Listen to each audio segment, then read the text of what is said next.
Welcome back to your newest favorite podcast, Beards and Bitcoins, where BitBoy and J-Chains get together each week to talk about crypto and things happening in the community. They will bring you some special guests and giveaways, so make sure you're subscribed. For all show-related news, you can find the guys on various social media outlets. Everything is listed on the official show Twitter account, @BeardsBitcoins. Now, without further introduction, two dudes that have beards, like Bitcoins, and want to talk to you about both, BitBoy and J-Chains. Hey everybody, welcome back to your favorite podcast, Beards and Bitcoins. Here we are, episode number 38.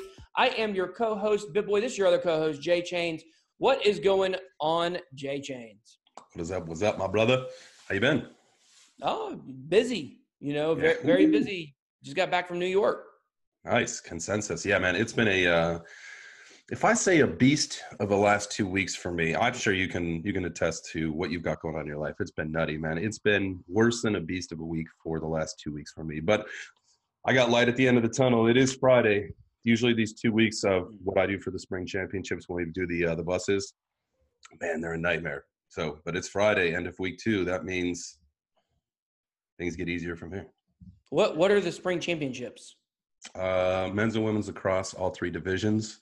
You've got all 3 divisions of softball. And then currently we're only doing Division 2 and Division 3 baseball. Division 1 baseball will get selected on Memorial Day. So a few more weeks. And then rowing. We throw rowing in there. So it's all the spring sports. What about underwater basket weaving? Do you guys cover that? Or I mean, if there was a team, if they had a need, we'd do it. Wow. You're one heck of a guy, especially when it comes to the buses. And, we got the Crypto Bit Bus coming up soon. So definitely got a lot of bus relation going on right now. Oh, that's my world, man. That's I never thought I'd be a bus guy, but I'm a bus guy. Well, you definitely stay very buzzy. Nice try. Spelled like busy. I don't know if y'all caught that joke. So, that's actually a pet peeve of mine, and there are people in the world that make dad jokes. No. Oh, That's better like, not, or else we're gonna have to break up. Like if they need like multiple buses, they spell the word buses with 2 S's. Yeah. Like for some reason that just makes my blood pressure so high. Like there's just 1 S in buses. That's all that needs to be. Anyhow. Y'all gotta know that because we will get grammar police over here. We will get on you. Quick. I actually I'll go to it makes me so mad if I respond to an email, I will delete the second S in that person's email so that I don't have to see it going forward. Dude, you may need help, honestly. I just don't like the word buses with 2 S's. Anyhow, it was New York. Well, it was great. It was a good bussiness trip for me. That's bussiness with 2 S's instead of 1, which would be busyness. I don't know if you guys know that or not. I'm beating this joke into the ground, so I'm gonna get off the dead horse here. But yeah, New York was it was very interesting. So I just went Sunday through Tuesday. So I was only there for I was in New York for almost 48 hours. So it had to be a quick trip. I had, my helmet business. We do stuff on Tuesday night, so I had to be back for that. And then it was Mother's Day this weekend, so I had to do some Mother's Day stuff before I could head out on Sunday. But yeah, it was good. I didn't actually go into the conference because I was only there for 1 day. CoinDesk, you guys suck, did not give me my media pass. I probably just got banned from getting a media pass next year. But screw you guys. That's all I got to say. I'll take one. CoinDesk also ghosted on our podcast. So they're not really high on my list of, blogs that find themselves to be too important. So anyways, that's another story. But so I didn't actually, well, that's what CoinDesk is. It's a glorified blog. If you guys don't know, there is not a real official cryptocurrency publication. CoinDesk was a blog that just happened to get out in front of the crypto craze. So they just have the biggest following, and that's really how they've blown up. So I don't consider them to be real journalists by any stretch of the imagination. They have a few people there that are pretty good. I'll say that. They have a few people, especially the guy that wrote an article that quoted me. So that guy's good. I don't remember his name. He's good. He's good in your book, huh? That guy's golden with me. The one person that ghosted on the podcast, no, not feeling that. But anyways, that's one of my biggest issues that I think a lot of people have with these publications, right? You got CoinDesk, you got CCN, whatever. Like you see a lot of articles that they put out are just like ridiculous. Like you can clearly see that there's, whether it's manipulation or bias, because they're definitely not covering both sides. I've seen it a few times with some of the communities I'm involved in, where you see an article that gets put out by them that clearly there was no fact checking on the other side. You know, it was either paid for or completely biased. So that's. Well, I'm pretty sure you guys don't hold me to this, but I'm pretty sure that you can actually pay CCN for an article. I think it's $1,700 to have them write an article on you. I mean, you could pay. What is it? Forbes. Yeah. You could pay Forbes. It may have been a tweet. It may have been $1,700 for a tweet. Maybe the stories are more expensive. But yeah, a lot. You can buy a lot of these crypto publications. You know, so that's why you always got to do your own research. Yeah, exactly. Always do your own research. Like, don't read other articles. Like, you know, read a bunch of articles about something. Read, you know, spend some time getting to know the assets that you want to get into. Don't just jump in because Jimmy at whatever said it was a good idea.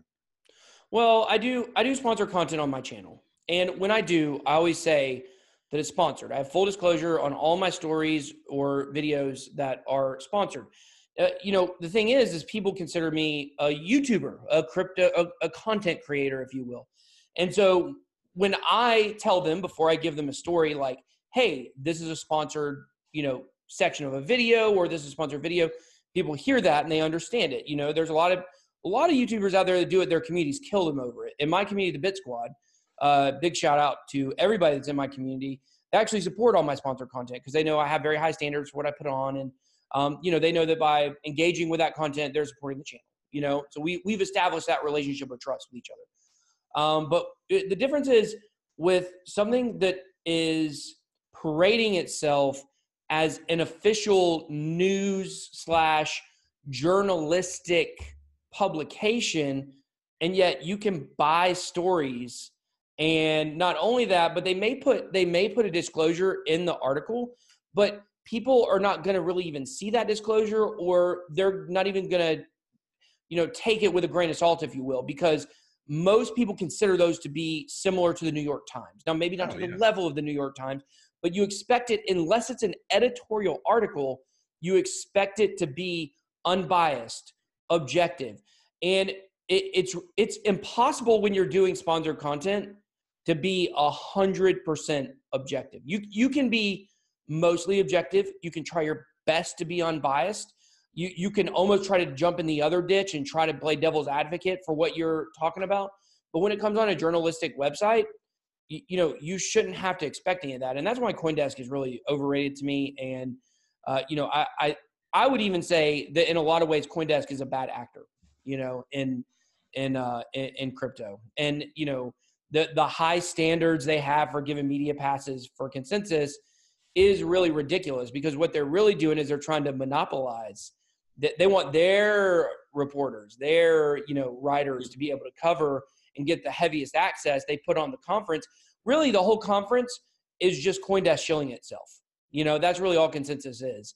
They allow other people to shill there as well. Not as much this year as last year, from what I heard, obviously, because the ICO craze is dead. But, you know, that's basically what it is. And, you know, it tries to reach a different audience than a lot of the blockchain conferences do, like World CryptoCon. It tries to reach out to a more, you know, financial background, fun strategist, you know, big whale investor kind of person. That's kind of who they're trying to get there. But, you know, I don't know. That's why I like the way they handle the media passes, and the fact that I can't get a media pass. I can't even get a response from them. Like, it's really lowbrow. Garbage. You know? Yeah. So anyway, a response. So the ticket to the conference was $1,000, and I would have only been able to go on Monday. So not that I would ever pay $1,000 for a conference ticket anyways, but I certainly was not paying $1,000 for a conference ticket for one day. You know, not even a chance. So I did go to the hotel, the Hilton where it was at. You know, saw a lot of people there. You know, shout out to Crypto Zombie, saw him there, talked to him for a little bit. Ken Bozak, obviously, a lot of people that you guys know, obviously, were there. So talked to a lot of them. Our friends from Monarch were there. Beatles wasn't there, but Snay, the CEO, was there. So had a lot of good conversations with people. Met a lot of people. Went to a lot of parties. You guys know me. I'm not like a big drinker or, you know, into things like that, but I can, you know, I can party with the best of them. You can hang, dog. Like when we came to Austin, you know, you were hanging And you weren't drinking, but you still can be fun, and it shows that people can do it. So if you're one of those people that's on the fence, man, just get off the sauce, and you can still hang out with your friends and have a good time. Well, I used to would have been the leader in the clubhouse, So, but yeah, it's taken a lot of years for me to get to a point where I can go and enjoy that stuff. Let me tell you the one thing I hate about going to clubs. Now, I had not been to a club until I got into crypto in probably 15 years. I had not stepped foot in a club. Now, I was never like a huge, clubber. Like I used to go to raves when I was younger and, stuff like that when I was in my party stage. But I didn't go to a lot of clubs, but I've been to a few, obviously. And getting into crypto, like all the events are at clubs, so crazy. Getting into crypto, yeah, I've had to start going to clubs again. Like I'm some kind of, freaking party animal or whatever. Yeah, boom, boom.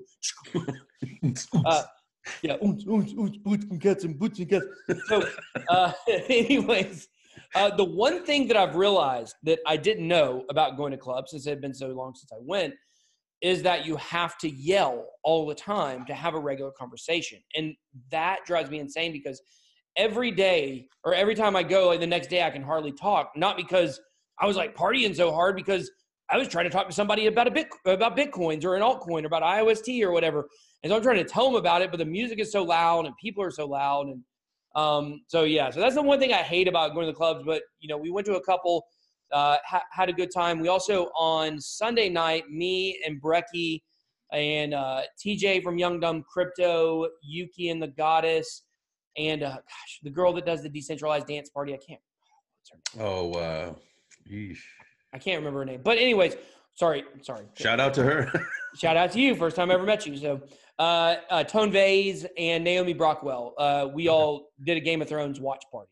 So we got to watch Game of Thrones on Sunday night. Then we did a little on Naomi's channel. We did a live stream where we talked about what our thoughts on the episode and stuff like that, how it relates to Bitcoin. So yeah, just had a big fun time. It was really awesome all the way over. So had a lot of different people there, from different backgrounds, people that, a lot of Bitcoin maximalists, a lot of, people that are big into altcoins and different stuff. So wide variety of people. So nice, man. Sounds like a good time. I was definitely checking out pictures.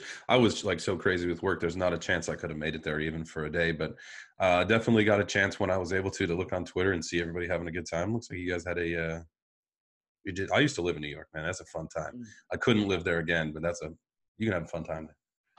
Yeah, New York is fun. And hanging with the crypto peeps in real life, Wendy was also there, came on Monday. Me and TJ and Brecky and Wendy and Leslie, who was there, all in the Satoshi Droppers group. And it's always fun to see. Droppers. Hashtag Droppers. All the people that we talk to all the time on the interwebs, it's nice to see in real life and hang out. And it's like we've done it now so many times that, it's not even like, we're getting to know each other. It's like you just hang, and it's fun and it's comfortable. And yeah, I have more friends now than I've had in my whole life. Just through crypto. I'm one of those guys that I have one best friend. You know what I mean? And I don't really need friends outside of that. We do everything. Go to all kinds of places. We went to the Super Bowl and we have Falcon season tickets together and all that stuff. But yeah, you and I have talked about that. I got the same deal. Yeah. I got one buddy.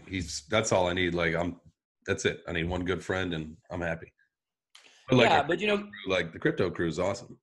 Yeah, crypto's opened a whole new perspective for me on that, on having a lot of different friends. And I think when you're looking at the Twitter community and you're kind of on the outside, you just have an account, you haven't been to any of these events, you don't really see, we're really friends in real life. We talk outside, we text, and, just like they live around the corner. So definitely fun hanging out with all those people. And, shout out to Crypto Brecky for that awesome tiger jacket he was wearing. Nice. It was actually a leopard, but the bouncer called it a tiger. And so I've been making fun of him. Brecky got into it with the bouncer. And the bouncer said, yeah, he got into it because he was telling him to move off the sidewalk. And Brecky's like, I'm not going to do that. And he was like, oh, okay, tiger. And I was like, Brecky, it's either you just got trolled so hard by this guy that obviously knew that's a leopard jacket, or else you just got into an argument with someone who thinks that a leopard is a tiger, and either way you lose. So he definitely took an L on Yeah, you just go on from there, knowing that internally, you won that battle, but you can't fight with a bouncer. That doesn't work well. There's no good results there.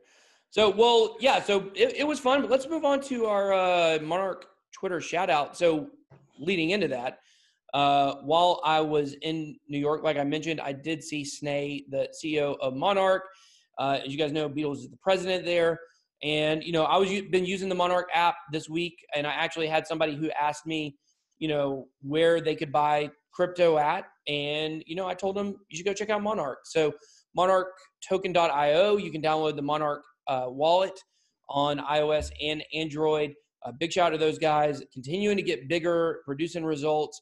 Really excited to see what the future holds for Monarch. So absolutely, that's a cool product. So who you got this week for your shout out? I want to shout out Travela.com. Not only are they one of the sponsors for the Crypto Bit Bus, which is the bus that we're taking from Los Angeles up to San Francisco for the Bitcoin 2019 conference, but they are a company that is, you know, they're a hotel, much like a hotels.com or one of those other sites where you can go on and you can book hotels for cheap. But they are, and this isn't not sponsored, by the way, other than that they sponsor the BitBus, but it's really cool. They accept crypto to book your hotel rooms. And as someone, I travel quite frequently for work, so it's nice to have an option. You know, if I get my company to start paying me in Bitcoin, then I can book my hotel rooms in Bitcoin. Yeah, there you go. That'll never happen, but I'll use the app for sure. I think it's time we all look for ways to, you know, make adoption happen, and that's one way to do it. It's not just going to adopt itself. Like, we need to actually be the ones to do it. So Travela.com, you can find them on Twitter at Travela.com, and they are the leading blockchain-based travel booking platform. They got like over 500,000 properties in 210 countries, so pretty spread out. Wow. Just give it a try. Next time you need to book a hotel, try it in crypto. Now that the market's gone up a little, even though it's gone down a little, hopefully people made some profits. Yeah, for sure. I mean, if we would have recorded this podcast yesterday, this would be a totally different conversation, you know, for today. But, you know, obviously we had the dip. We will, well, before we move on to that, let me give my shout out. Yeah. Met a lot of cool people while we were in New York, people I had not met in real life before. Crypto Fungus, Justina, aka Woman in Blockchain, Thomas Schultz, Pierre Rochard, you know, Crypto Dale, Killer Whale. I'm trying to think of other people. Reptar on Twitter. I met all these people that I had not, you know, met in real life before. But who I want to shout out is actually Cody. He is at Cody Vargas _. So Cody's a real cool dude, and I had actually met him at World CryptoCon, but it was really just like, hello. That was literally, I think, all we said to each other. Or like, oh, hey, what's up? Like, I know who you are. But got to spend a pretty good amount of time with Cody at the, I think it was the Marty Bent meetup. It was like a Bitcoin maximalist meetup, which I was in camouflage. But so he was there, and we talked and stuff like that a lot. And then we talked at the blockchain or the block party event that night as well. So, you know, he's an average guy. You know, that's what he's like. I'm an average guy. I'm like, hey, I'm an average guy too. You know. So we got two average dudes hanging, chilling. You know, it's always a fun time. You know that. You're an average dude, right? You know, I know what it's like to chill with average dudes, man. Like you said. Love average dudes. Yeah. Absolutely. In crypto, we're surrounded by like if you're listening, you also may be a not average dude. But we're average dudes. And it's cool if you want to listen to us. We're like average. Like, I'm wearing a Lakers shirt right now. We're a LeBron shirt. You know, I'm not wearing a Minecraft sweater or anything like that. So we're like average dudes. You know? So big shout out to Cody. You guys go follow him. He's really funny on Twitter, and he's definitely cool in real life. He told me he was going to upgrade my Planet Fitness pass from a white card to a black card. I don't know if you guys know that sounds. Oh, that's a huge deal. Is it? Is that like you get like free tanning? Yeah, you do. He can't really upgrade me though. It was a joke. But the difference is the difference between $10 a month and $20 a month. So. Oh. It's not like a huge come up, you know, but anyway. It's a good come up. I mean, what is that? That's like $120 a year. Yeah, something like that. Yeah. So I don't know if you guys can find my Planet Fitness ref link below. I'm just kidding. I don't have one. Planet Fitness actually called me out on Twitter. Did you see that? No. Yeah, so I just joined Planet Fitness, which is funny. I'm actually like wearing their colors right now also. But I joined Planet Fitness. It's the only gym close to me. My gym closed. So And you moved last year. yeah, I moved. So the gym that we joined first when we came over here, it closed. And so I joined CrossFit, and then my chiropractor was like, you need to stop doing that. You know, you're having some back problems and stuff. So like I had to find a new gym, and the only one that's close to me is Planet Fitness. And I always said I wasn't going to join Planet Fitness. I don't like Smith machines. You know what a Smith machine is? No. It's like a squat rack that's like on on hydraulics. It's like the bar's connected to the rack or whatever. Oh, because you got to be able to do that stuff like a real man. Yeah, exactly. Or a woman. Or a woman, right? You know, so I do free. You know, I like to do free weights. I do all free. I do deadlifts. I do bench press. I do squats. You know, like when I work out at the gym, is what I like to do. So, you know, having to do it on the Smith machine is like, it's weak, bro. That's what my kid would say. He'd say, "That's weak, Dad. That's weak." You know. So, but you know, Planet Fitness says they're not a gym. You know, they're like, we're not a gym. That's their thing, and it's true. It's not. They have at our gym they have Pizza Mondays, so you get free all you can eat pizza on Mondays, and then Bagel Tuesdays. Really? So yeah, so there's that, and so I made a tweet. I was like, I wanted to join a gym, but the only thing close to me was Planet Fitness, so I joined that instead. You know, like implying it's not a gym. You know, and so they replied to my tweet. Planet Fitness did, the real Planet Fitness account. They were like, "Oh, we're so glad to have you," and I was like, "Busted," you know. I love when you like. That's the coolest thing to me. Like, or not the coolest thing, but one cool thing about Twitter is that I mean, I've had the opportunity to connect with some pretty high companies, you know, in the world, and it's just like you get a response from them. It's pretty cool that there's actually someone on the other end of that responds to you if you've got an issue or something positive to say or anything. But yeah. Getting trolled by your gym is definitely fun. God, it was rough, dude. It was rough. That's what people say about the Beards and Bitcoins handle. They're like, oh, you wouldn't even believe it. Like, they'll reply to you. You know, they're like so big and famous and everybody knows them. And, you know, they seem like they just be too good for everybody, but they got time for you, you know? Yeah. Just stop with the nudes in the DM, please. I mean, we can't handle it. Guys, you know, gals, I mean, or both. Please don't. Please don't. No nudes in the DMs, please. But, you know, one thing when I was in Consensus and I was talking to people and, you know, a lot of people would ask like, oh, what I do, you know, that's like kind of the question when you meet people at a conference you don't know. You're like, oh, hi, I'm such and such. And I try to introduce myself as Ben instead of BitBoy because, you know, you don't know who you're talking to. And I try to be a little more professional than I am in real life. I guess I live a pretend life when I go to conferences. But anyways. That's funny. You remember how you say that, though? I think we were in Blanco, right? When I went to introduce myself as Justin or as James. And I think I called myself Jeff or something like that, right? Jason. You introduced yourself by the wrong name. I forgot all about that. That was so funny. Because it was like, which one am I supposed to introduce myself as? And they both came out as Jason. But you didn't just say Jason. You said Jason. Yeah, there was some things going on in the brain that. Dude, it was so funny. I was dying about that. But yeah, so anyways, try to be a little more professional. And so like, you know, if I said BitBoy, like more people would know exactly, you know, what I do. Not everybody, you know, but more people. You know, I would say, hey, you know, I have a YouTube channel and I have a podcast, Beards and Bitcoins. And I was surprised, like almost everybody I talked to had heard of Beards and Bitcoins, had heard of the podcast. And the people who hadn't thought I was saying beers and Bitcoins. So, you know, very interesting. Beards. That's what I would do. I'd point to my beard. So speaking of beards, we've officially connected with the Beard Team USA. Yeah. America. And they are currently in Belgium right now at the World Beard Championships. And when they get back to the States, we're going to have them on the show so that we can talk about beards. That is huge. Huge. Kind of like these guys' beards. Huge. Yuri, that's huge.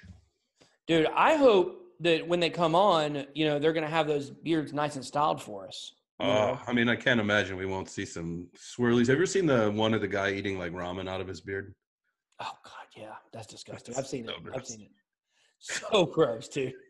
So gross. I hope we don't see any of that, but I hope there's some sick designs, some sick beards. That's a bear market when you're having to eat ramen out of your beard. You can't even afford it. Afford a bowl. Can't afford a bowl. Yeah, so beards are something we want to talk more about. I've been trying to get more serious about my beard, trying to grow it out a little bit thicker. It's a little uneven right now because we're trying to get rid of this patch that's on this side. So definitely trying to grow the beard out, and I'm going to be trying out some beard growth oil to try to fix that. I just got one patch in the whole beard. There's one patch, and if I could just fix that patch, I could look as good as you. Oof. I mean, from beard around. I mean, from mustache up, I look better, obviously. That's a tough order to fill, sir. I mean, your beard's nice. I need to trim this thing. It's getting a little bushy. My wife doesn't really like when it gets this big. My wife doesn't like mine either. She hates it. But sorry, hun. I mean, and here's what I tell people. Before we had the podcast named Beards and Bitcoins, which if you guys don't know, the reason why our podcast is called Beards and Bitcoins is because J Chains bought that domain like a year ago. It was like, hey, I got this domain sitting around. I was like, yeah, that sounds good, Beards and Bitcoins. But now I've got standard to uphold. I have to represent the beard, and I realize I haven't been doing that. We've really made beards the back burner on the show, but we really want to put them front and center. Kind of like. Well, we've always tried though, because if you notice, this is our second set with a barbershop. So I mean, We're trying to incorporate it. Yeah, we're trying. We got to get those beard sponsors. We got. Where's Dollar Beard Club, Dollar Shave Club? Y'all come on. Well, we don't want Dollar Shave Club because you don't want to. We're not trying to shave. We'll see about Team Beard USA or the Beard Team. Yeah. So definitely excited to have them on. We're trying to arrange to get to the. I need to check the Falcon schedule to see what's going on the weekend. They have the United States Beard Championship in Chicago. I think it's in November. Somewhere around there. September or November, one of those times. So yeah, definitely trying to have more beard talk on the show. I mean, obviously this is a crypto show. Everybody knows that. We're going to talk crypto. Don't worry. We're still going to talk crypto in about, 1 minute. But, it is nice to talk about stuff outside of crypto, and I mean, I think that's what makes like podcasts like Joe Rogan so interesting is he talks about everything, Should we shave our beards for charity? No. As, no. There's no child out there that needs food enough that I need to shave my beard. I'm sorry. God, that was terribly insensitive. I'm sure there's starving children everywhere. Now, starving children everywhere and their families are boycotting the podcast. So sorry about that, guys. Sorry about that. We're just joking. We're just joking. But yeah, I've never shaved my beard. I mean, I've shaved it down to a goatee once because I botched my beard up. But yeah, I have not fully shaved my face in 13 years. You had it. I mean, yeah, because you had it. Even in Vegas, you had a little thin beard, but you had your costume that it had to be. Yeah, so I trimmed the beard very short in Vegas because of my mask for my costume. Yeah, but it was still there. I mean, the beard was there. Yeah. Anyhow, all right. So let's talk crypto market. Let's do it. I mean, people are still interested in crypto after that awesome beard conversation. I mean, it's up to them. So let's see. So we're recording this on Thursday. Let's see. What's that market looking like right now? Let me check and see. So everything in the top 6 is in a double-digit loss today after the do you think it was a consensus pump, or do you think it was just the market's priming itself? I mean, there was no consensus pump last year. Well, we have traditionally got a consensus pump. And what people don't understand about that consensus pump is that it actually happens in 2 waves. It happens leading up to the conference, and then it happens. I don't know if we have the same kind of dip that we just had, but it's really the next 30 days where it usually pumps very hard. So that's actually good news, because if that precedent holds, now it did not hold at all last year. We actually got the pre-consensus pump. The run up to consensus is actually when we hit 10K last year. So okay. We got down in the 8s and 9s, maybe the high 7s, can't really remember. 6s and 3s were unfathomable at that time. And we started running all the way back up, and we got all the way right to 10K. And we got right to 10K. It got shoved back down right before consensus, and people were like, oh, during consensus it's going to pump back up. And it never did, and we never got a pump after consensus. So, but the 3 years prior to that, we had got both the pre-consensus, during consensus pump. I mean, it's kind of the same thing. And then about a month later, within the next 30 days, that's when things really started climbing. And I have to believe that is what is going on right now. That we just had the huge mega pump for consensus. the price went back down. There was a bunch of, we see orchestrated FUD, sometimes we saw the opposite, orchestrated positive news coming out of Consensus, back soft launch in July coming. We got Nordstrom's and Whole Foods both saying they're going to accept Bitcoin. We got so many bullish stories coming out, and that obviously helped the pump. And then people are taking profits, and that's what has caused this little dump here. But, people have this idea when you go in this bull market that all of a sudden everything's going to be going up all the time, but that's not the case. You're always going to have a pullback when it goes up faster than it can handle, which is what just happened. And, we pulled back. I mean, we're still over 7. We're still over 7 right now. Right now it is at 70 on CoinMarketCap. Right now it's $7,099.88. So we just dipped under 7,100. Yeah. So, and it had dipped all the way down to 68 last night, had a little flash crash. It jumped back up to about 74 today, but I feel like this is healthy. I feel like this is healthy. If you were to draw a line from where Bitcoin was when it started pumping, at like 56, I think is where it started, to where it is now, and just drew a line from those 2 points, it's still a great move, But, we did have it did go up much higher than that, over 8,000, and 8,200 is kind of the level it can't get over right now. But, I definitely think it's a good strategy right now to buy the red days, sell the green days. If you want to trade, buy the red days, sell the green days. From this point forward, I feel pretty confident in saying that is going to be a money-making strategy. Yeah, I agree with you. I think because if we start to see things like this where you've got a 10% or somewhere around there, gain or loss in a day, it's going to come back. It's just going to re-level itself back out. So, you can just scoop, and do your thing and fatten your stack. It's crazy to see Ethereum. That thing pumped up too. That went from, I think, was stagnant forever. And then all of a sudden, same thing with Huh? I want to pat myself on the back, which you guys know I don't do it often. Only about 6 times a show, but I did report and felt pretty confident in saying 2 weeks before ETH pumped that it was about to have a mega pump. And sure enough, I reported on the story. The technicals were right. The fundamentals were right. Everything was right for Ethereum to explode. If you go look at my channel, you will see a video from about 2.5 weeks ago called Ethereum going to explode or something like that. Or is Ethereum ready? I think that was the title of the thumbnail. And sure enough, it came to pass. A lot of these coins can only be suppressed for so long.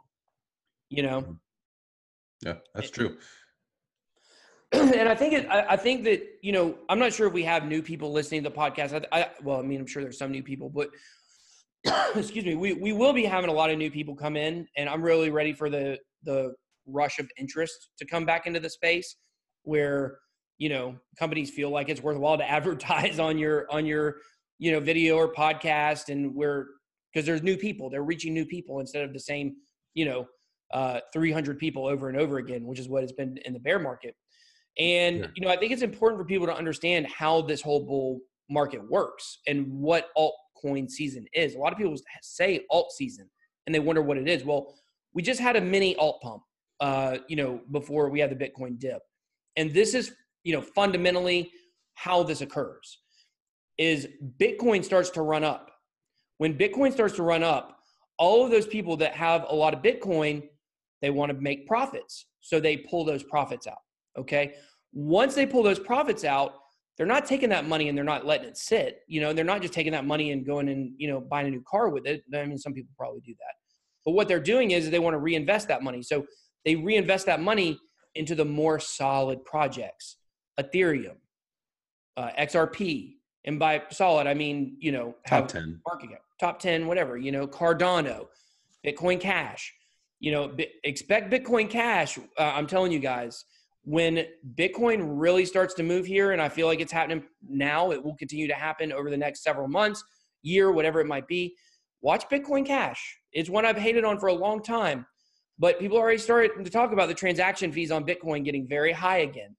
And, not everyone's using the Lightning Network. And as those transaction fees get higher and higher, and people are going to start to realize that, the bigger blocks, it may actually be the answer. I'm not saying it is, But those bigger block sizes with the Bitcoin Cash allows for faster transactions and scalability and things like that. Look for it to also have a huge run. So people are pulling their profits out of Bitcoins, putting them in these more solid projects. Then we see the solid projects pump, which is what we saw over the last couple of days. Then people take those profits out and they want to be risky. And that's when because it's house money, it's house money. If you make $10,000 on a slot machine and you say, you know what, I got a chance to be a millionaire right now. If I just take this $10,000 and go, not parlay it into something else. Yeah, parlay it into something else because it's house money. You can't lose. Like, yes, you own the money, so you could lose it, but you can be riskier with it, Right. So you can put it and lay it down on a long shot. Like if you laid down $10,000 on that guy on the 65-1 shot that won the Kentucky Derby, you'd have $650,000. You know what I mean? So that's kind of how people see the altcoins that are outside the top 10, outside the top 20. And so what happens is people start pulling all those profits out they made from Bitcoin, put them in the solid projects, then pull those profits out, and it just trickles all the way down coin market cap. But what you got to remember is when people are pulling out so much profit from the more solid altcoins and putting them in the smaller ones, it doesn't take nearly as much money to move those, let's say, in the top 100 outside the top 20, but inside the top 100, like IOST, for instance. It doesn't take nearly as much money to pump those things mega high as it does to pump the top 10. And so that's why when altcoin season really hits, like we just saw NIM had a 65% gain in one day. That's getting closer to altcoin season. You know, absolutely. When you wake up and you got a 200% gain on one coin, that's when you know it hits. And it's coming again. Those days were so much fun. Man. Oh, man. And they're coming back. I'm excited about it. Like, you're seeing it. You're seeing the pattern emerge. It may not happen tomorrow. We might sit here, for another couple of weeks at this spot. I don't think we will, but we could. But you are already starting to see the one difference I feel we might have on this next run is I'm just not 100% sure that we will see the micro caps. We saw micro caps before, that would pump enormously overnight. The 1000x or whatever. Yeah, those huge gains for projects. Overnight. I don't think we'll see that necessarily because, people have realized all those, so many of those micro caps are just crappy projects. We're starting to understand as a community what a good project looks like. So I believe the top 100, 200, maybe as high as 500, I feel like we'll have really, really good days. A lot of 100, 200, 300% returns overnight even, but I'm not sure that we'll see, you put in $500 at one Satoshi and make $500,000 in a month, which is what happened in the last bull run in some cases. So that's the one thing I do feel like is going to be different, but I could be wrong. I don't know. Yeah. One of the things we also need, and we've spoken about this as well too, is the bull run of interest, not just the bull run of price, right? We need more people. You need more money from different people, not just more money from the people that are currently in it. Once you get, and I think, and I, last time we talked about this, I think the statistic was that the subreddit cryptocurrency had seen their largest influx in people signing up for it in like a year and a half or something like that. So, I mean, it'd be interesting to see, what's going on now, how many new accounts are getting signed up. Remember when the bull run was happening, Binance, I mean, you were on a wait list. You couldn't even get an account because they. Now it's very interesting to bring that up because now this is going back to my last point I was making, not on your point, but I want to steal that from you because this is what you're talking about right now is so important. There were so many people that were getting into crypto that time that Binance and Bittrex, and I believe other ones as well, shut down new users. I actually was trying to decide between Bittrex and Binance. I want a Bittrex account too. I already had a Binance account from, pretty early on when they opened. But Bittrex I never had, and I was like, I want to trade on there too. Bittrex is actually a U.S. company. It's in Seattle, I believe. And, you couldn't do it. You couldn't open a new account. Now, interestingly enough, that right there is a huge reason why those micro caps pumped in the last bull run. Because what happened is people that were new to crypto wanted to buy, wanted to get into these altcoins and wanted to look for something they could get huge gains on. But Bittrex and Binance were closed for new signups. So what happened is those people ended up signing up on smaller and sketchier exchanges like Cryptopia. And Cryptopia, which is a huge disaster right now, and Don't put your money on there. If you're listening, don't put any money in there.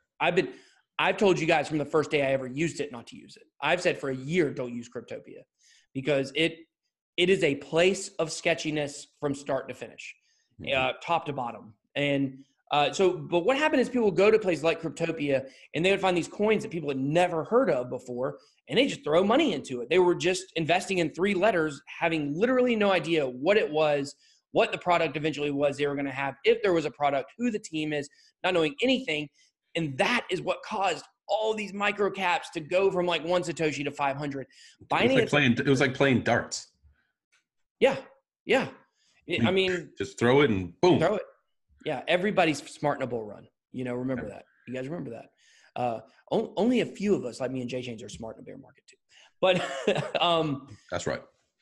Unless it's about IOST. Jay Chains doesn't know anything about that. Thanks for reminding me. Had to.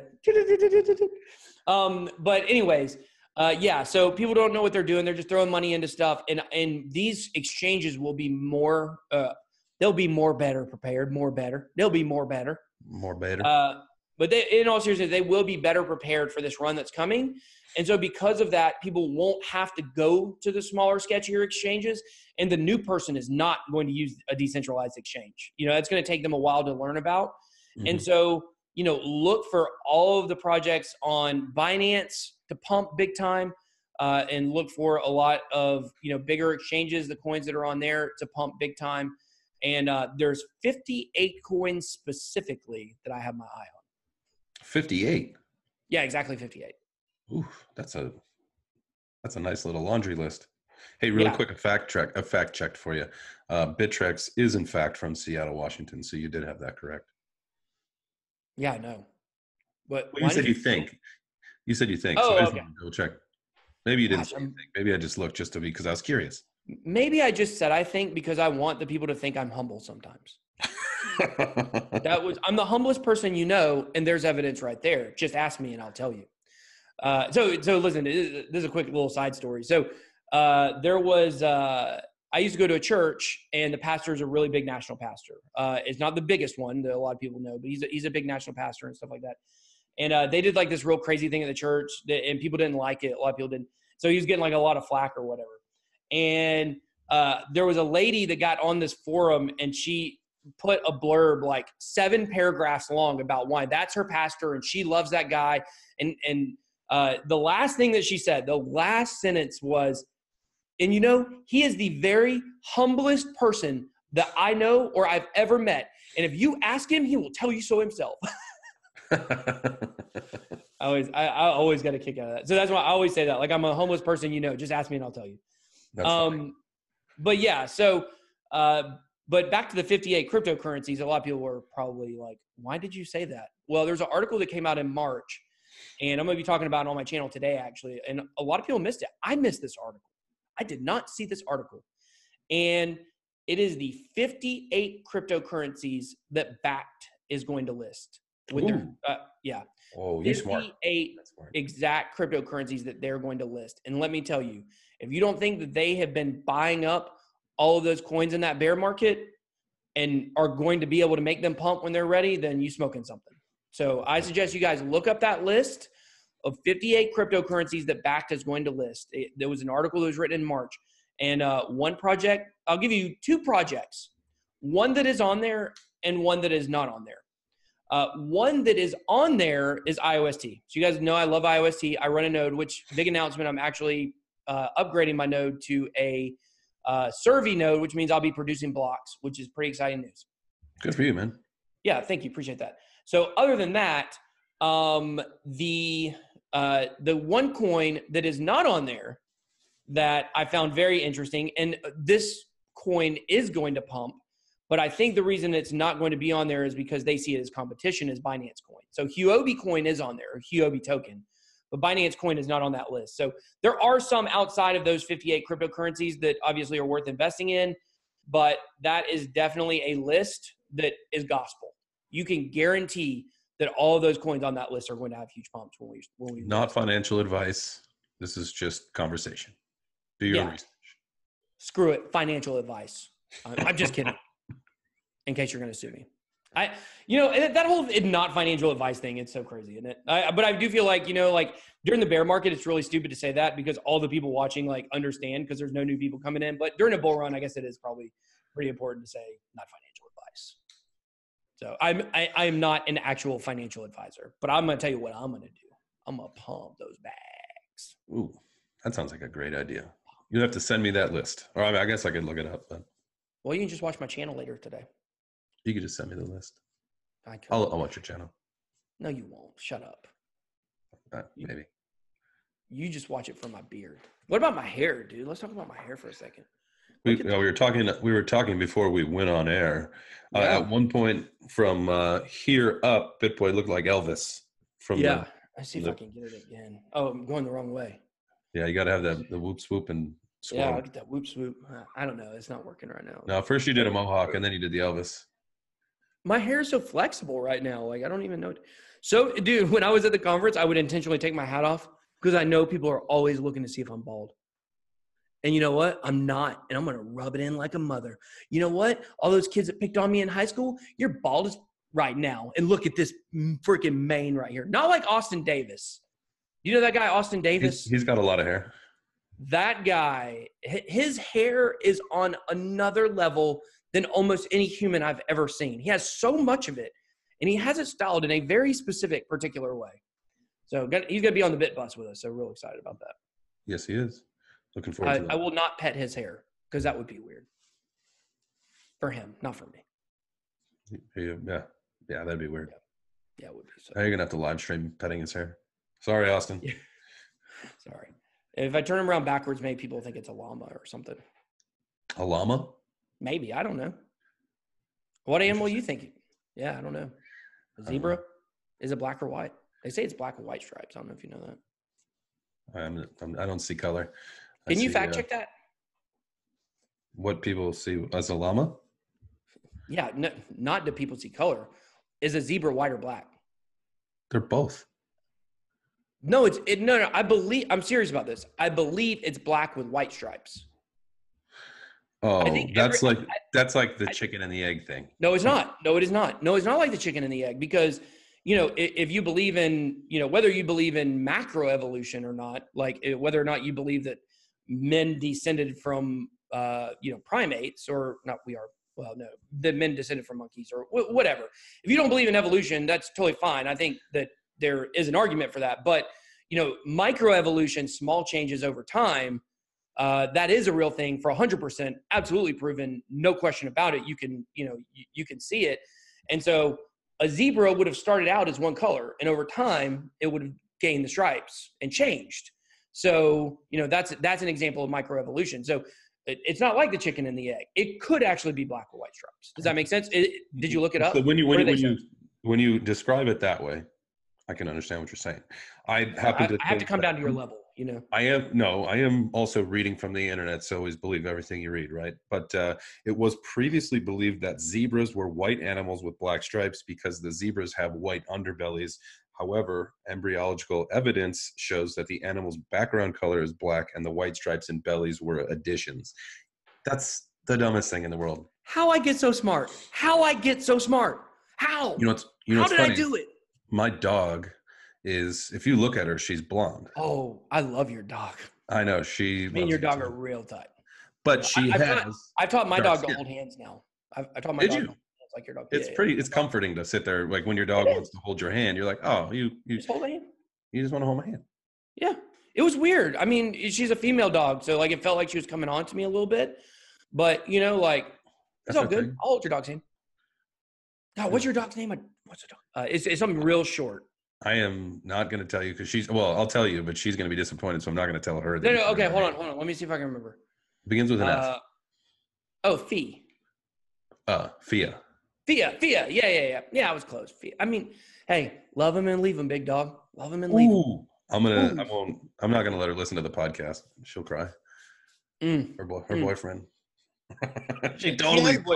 Does she have a boyfriend dog though? No, my buddy is her boyfriend. Yeah. And then you came to town and you stole her heart, and then you left town, and Yeah. I don't know, she's been the same since, man. Yeah, she'll never be the same. I mean, I'm famous for that. You know, like once people meet me, they just, you know, they're never the same. I mean, look at you. Look at your life. Look at your life after you met me. True or not true? You're such an asshole. That's so true, though. It's true. It's true. I'm telling you. It is 100% true. Yeah. We met and then started a podcast. Yeah, you're right. Okay. And look at it. Look at our freaking set. What if you started the podcast with me, though? Now we're just crazy talking, huh? Yeah. We're crazy talking now. No, I'm obviously half seriously kidding. So hats back on now. We got two conspiratorial there. So what else is going on in the world of crypto? Oh man, I mean, I think that's it. I think it's a bad day. It's a bloody day. Don't check your block folios. Well, we're releasing this tomorrow. So when you're listening, we're releasing it later today, huh?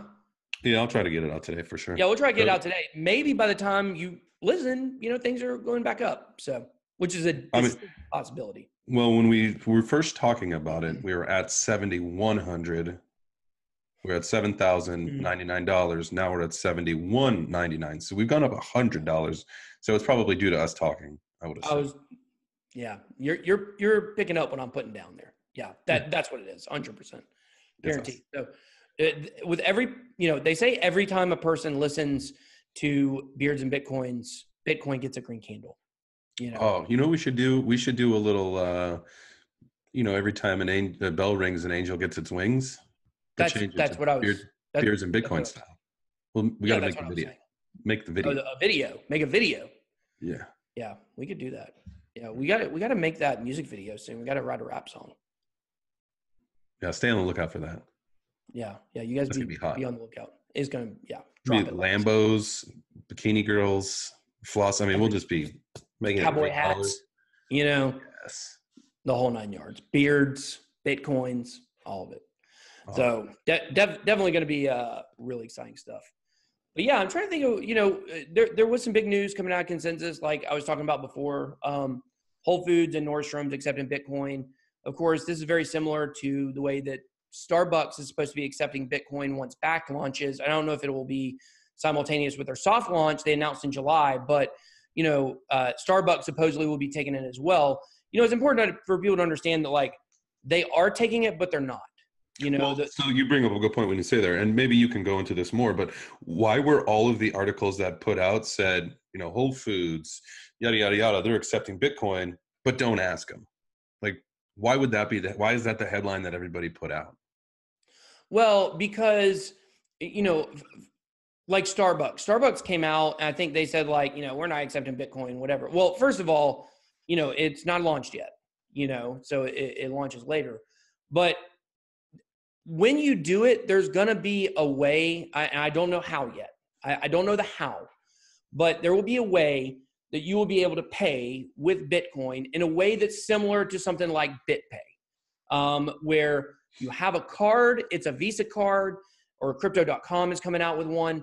It's a Visa card. When you swipe it, you're spending your crypto, but the person behind the counter doesn't know you're spending your crypto. They don't know you're spending your Bitcoin.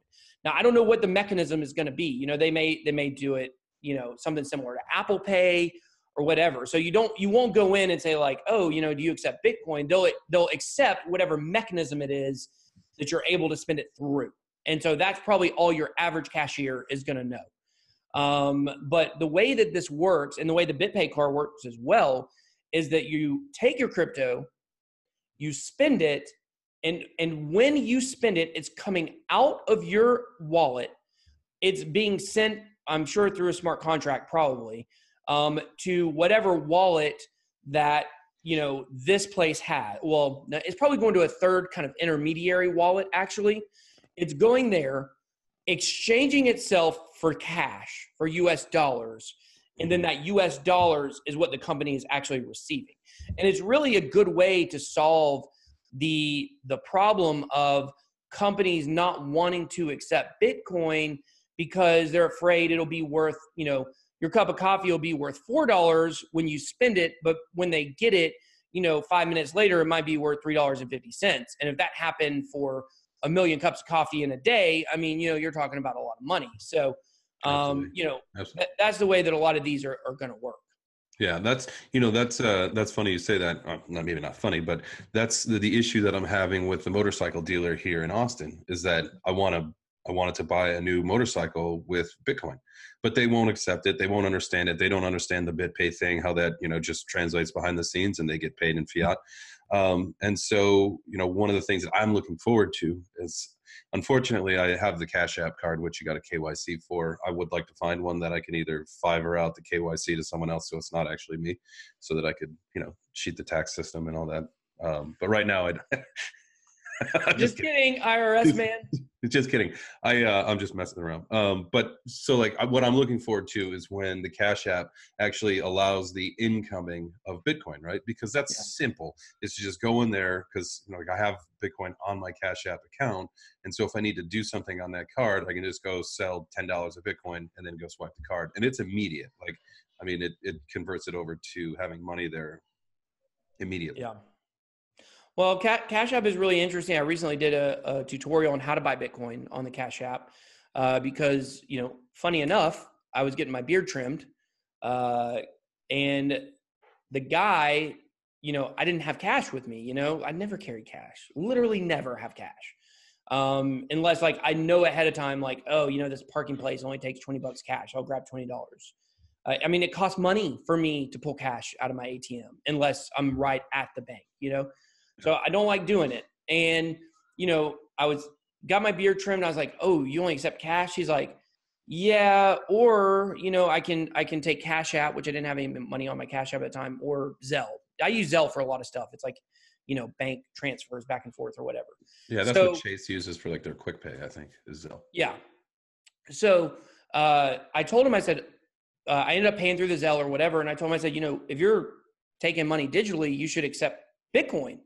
And he was like, what's Bitcoin? And so, I basically explained it to him. And we talked about it for an hour and a half. He was closed. I was there, I was actually got there the minute he was supposed to close, but he went ahead and did it for me anyways. And we talked about it for a long time. And, this is something really important for you guys. When you're talking to people that don't know anything about cryptocurrency, you have to remember that you cannot feed a baby a steak. If you try to feed a baby a steak, it is going to gnaw on it and gnaw, but it's never going to be able to get off a piece of that meat. And it's never going to be able to chew it. It doesn't have teeth. It's never going to be able to swallow it. If it does, it's going to choke swallow. That's the way you got to handle people that don't know about cryptocurrency. You have to handle them in that same way. That is such a great metaphor for that.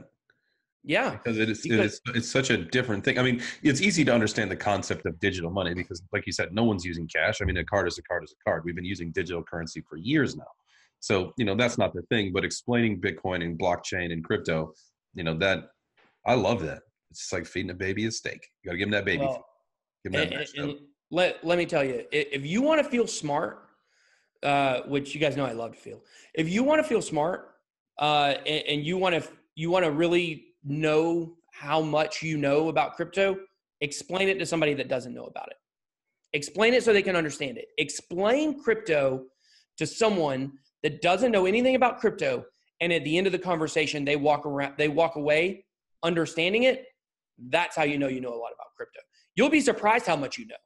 You'll be talking to somebody and they'll be in awe of how much you know about this cryptocurrency. They'll just be like, man, how do you know all this stuff? It's just like you pick it up over time because we're in this every single day, and every time I do that, I'm surprised. Man, I didn't even, you never think of how complicated crypto is either until you have to break it down and explain it to somebody that doesn't know, the first word. They don't even know what a blockchain is. They don't even know what this guy's first response.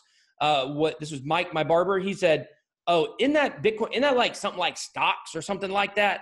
And I was like, well, it is an investment. Kind of, but no.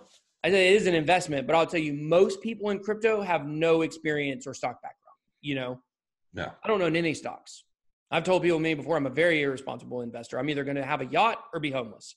So, yeah, that's the truth. That is the truth. I shouldn't laugh at that. We'll No, you can laugh at me being homeless over crypto. That would be really funny. But my whole point here in what I'm talking about the Cash App is he already used the Cash App. He uses it. So it was very easy for me to explain to him. And I went home and did a tutorial. I showed him my channel so he could go watch it. It was very easy for me to explain to him how to use the Cash App to buy Bitcoin because he already uses it. And our friend Armando, Crypto Terp, he was giving me a little bit of a hard time saying like, oh, you should have showed him Monarch. Monarch's great. I love Monarch. Monarch's a great wallet. But it's easier for me to explain to someone in a way they understand when it's something they already use. Well, the good thing about that is it's an on-ramp, but you can connect your fiat to it. So it's you don't have to abandon completely or learn this pretty much a whole new system. You can keep your bank where it is, use this as a little on the side while I'm learning about it. It's an entry. Yeah. It's an entry. It's an on-ramp, but it's an easy one. So Monarch is very beginner friendly, but there's a big difference between beginner and knows nothing. There's a big gap there. Once somebody goes and, starts looking into crypto and they've been looking into it for a month or 2 months, like if I were to set up the Monarch wallet right now and I knew absolutely nothing about crypto and it tells me to write down a seed phrase, like write down all these words, I'm going to be so confused. Even right there off the rip, I'm going to be like, I don't know what a seed word is. I don't know what this is. I don't know about backing up my crypto. Isn't a pen, enough? But once you start learning a little bit, then that's very common. Like all beginners probably know what seed words are, but people that don't know anything about crypto have no idea. They've never seen anything like that before. So it's just easier. And when we're talking about adoption, you have to think about, you're talking about fiat on-ramps. Like you got to think of on-ramps to get people into crypto. And once they learn, then these other possibilities like Monarch and Coinbase, then those open up. And they're both very user-friendly. Coinbase got really high fees and a lot of people don't like it, but it's very easy to use. And that's why it did so well. And so, Monarch is going to do well for that reason as well. But you always got to try to figure out, like, how can I give this grown man this baby food? Let me get this grown man this baby food, Oof, gotta give him that baby food. Baby food. I used to love that banana baby food when I was a kid. That's why you wear them yellow shirts. That's why I wear them yellow shirts, dog. Yellowed out all day. But I ain't no yellow belly. You know what I'm saying? You call me yellow belly, I lift my shirt up. Boom, boom, boom. Y'all don't want to see that. You're too funny. Am I really, though? Because that didn't sound like you were very convinced. No, it wasn't a hard laughter. Maybe that was more of a... It's time to end the show. It's over.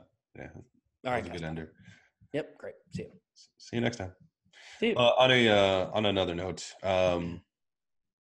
it's been fun catching up. It was a 2-week hiatus from the show. Well, just a 1 week, not a 2 week.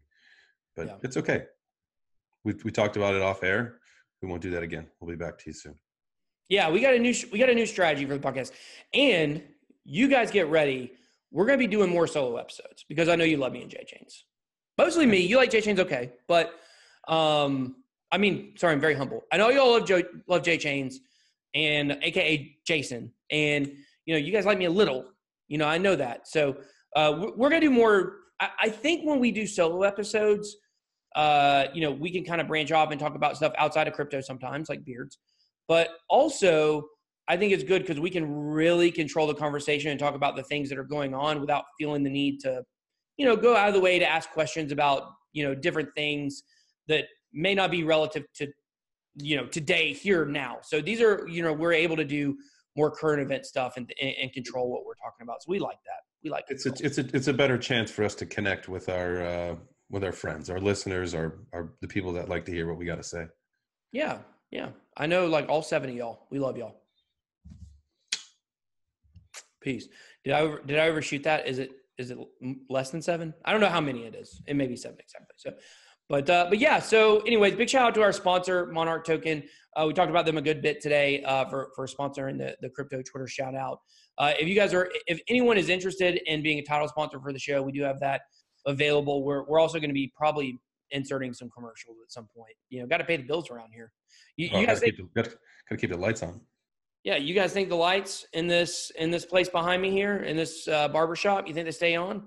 Hey, we got to pay to rent that space right there.